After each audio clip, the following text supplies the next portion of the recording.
کوئی اسلامی بہن اگر یہ کہے کہ میں اپنے ماں باپ کے گھر ہوں، اب میری ساس نہ مجھے لینے آتی ہے نہ مجھے شوہر مجھ سے لینے آتے ہیں، یا بعض اوقات آدمی کہتا ہے کہ یار یہ گئی ہے مڑ کر آتی نہیں ہے، لینے جاؤں تو یہ لفٹ نہیں کراتی ہے، تو اس طرح جو گھر ہے نا وہ ٹوٹنے کے قریب ہو جاتے ہیں۔ اب یہ گھر ٹوٹنے سے کیسے بچے، کون پہل کرے؟ ایسا لگتا ہے کہ شاید یہ تعداد بڑھ رہی ہے حضور، کیونکہ پہلے نہ اتنی طلاقیں ہوتی تھیں نہ اتنے خلا ہوتے تھے، اب طلاق کی پرسنٹیج تو بڑھ رہی ہے لیکن اس سے زیادہ خلا کی پرسنٹیج بڑھ رہی ہے۔ اور دونوں طرف اصل ضد پیدا ہو جاتی ہے کہ یہ مجھے لینے آئے۔ اب وہ بیوی چاہتی ہے شوہر میرے آگے جھکے، اچھا شوہر چاہتا ہے کہ بیوی میرے آگے جھکے، اب یہ دونوں اس کھچم تانی میں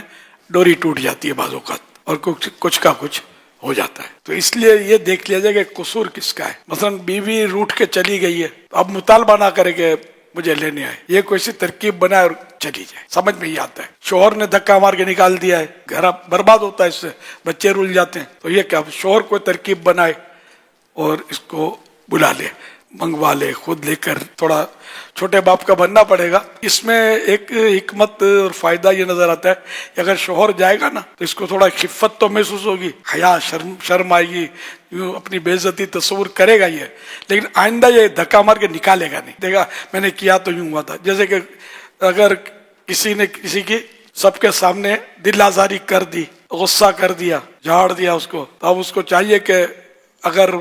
عادت نکالنی ہے تو سب کے سامنے کھڑا ہو جائے، معاف کر دینا بھائی، ہے بڑی مطلب یہ ہمت کی بات، لیکن آئندہ اس کو یوں ہوگا کہ یار مجھے احتیاط کرنی چاہیے، سب کے سامنے بے عزتی ہوئی، بے عزتی نہیں ہوئی، یہ عزت بڑھتی ہے اس سے، میں سچی بات کرتا ہوں، عزت بڑھتی ہے اس سے، کہ لوگ اس میں اگر کوئی کرے گا بھی کچھ الٹی بات تو لوگ اس کو جواب دیں گے کہ یار تو پھر کیا کرے، یہ گناہ سر پہ رکھ کے ہی بیٹھا رہے، معافی ہی مانگی ہے نا اس نے، گالی تو نہیں دی نا، اس کو خود ہی لوگ سنبھال لیں گے، کوئی اگر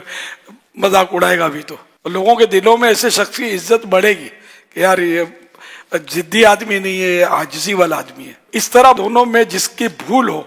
وہ ایسا کر لے۔ حضرت سیدنا ابو الدرداء رضی اللہ عنہ نے ام الدرداء رضی اللہ عنہا سے فرمایا جب میں غصے میں آؤں تو تم مجھے راضی کر دیا کرو، اور جب تم غصے میں آؤ تو میں تمہیں راضی کر دیا کروں گا، کیونکہ اگر ہم ایسے نہ رہے تو بہت جلد ایک دوسرے سے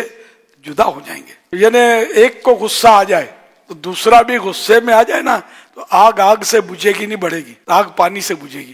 ایک کو غصہ آ گیا دوسرا ٹھنڈا رہے، کوئی ایسی حکمت عملی اختیار کرے جس سے اس کا غصہ ٹھنڈا ہو جائے، آگ مزید بھڑکے نہیں۔ ہمارے یہاں یہ نہیں ہوتا، ایک کو غصہ آیا تو دوسرا بھی چھوٹے باپ کا بننے کے لیے تیار نہیں ہے، ہم بھی منہ میں زبان رکھتے ہیں۔ معاشرہ یہ پیش کر رہا ہے مناظر، یہ ہونا نہیں چاہیے اسے۔ فلاح و کامرانی نرمی و آسانی میں، ہر بنا کام بگڑ جاتا ہے نادانی میں۔